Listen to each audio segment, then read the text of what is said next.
형사사건 상담을 하다 보면 의뢰인들이 가장 당황하는 순간이 있습니다. 상대방이 합의금을 터무니없이 많이 요구합니다. 이거 안 맞춰주면 끝인가요? 어찌 보면 당연한 일입니다. 피해자는 누구나 합의금을 많이 받고 싶어 하고 가해자는 최소한의 합의금으로 사건을 마무리하고 싶어 하기 때문입니다. 그렇기에 실무에서 피해자의 과도한 합의금 요구는 결코 드문 일이 아닙니다.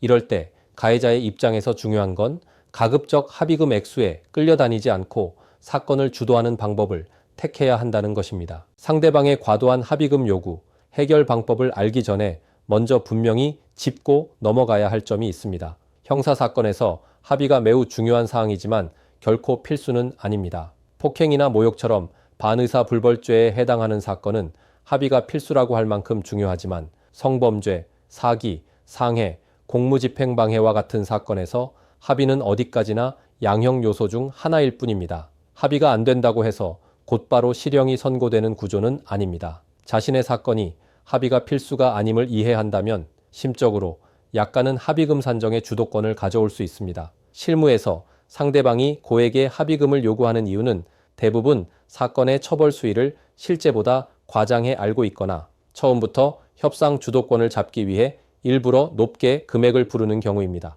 특히 수사 초기에는 이거 실형 나옵니다 라는 말로 심리적 압박을 가하는 사례도 흔합니다. 이때 가장 위험한 대응은 개인이 직접 나서서 설득하거나 흥정하는 것입니다. 감정이 섞인 대화는 녹취로 남아 불리한 증거가 될 수 있고 사과 한마디가 혐의 인정으로 왜곡될 가능성도 있습니다. 형사사건에서 합의는 대화가 아니라 전략이라는 점을 반드시 기억해야 합니다. 실무에서는 보통 3가지 방향으로 대응합니다. 첫째, 합의 시점을 늦추는 것입니다. 사건의 구조와 수사 방향이 드러난 뒤에는 합의금이 현실적인 수준으로 내려오는 경우가 많기 때문입니다. 둘째, 객관적인 기준을 만들어 제시하는 것입니다. 판례, 동종 사건의 처벌 수위, 본인의 전과 여부를 종합해 이 금액이 왜 과한지를 논리로 설명해야 합니다.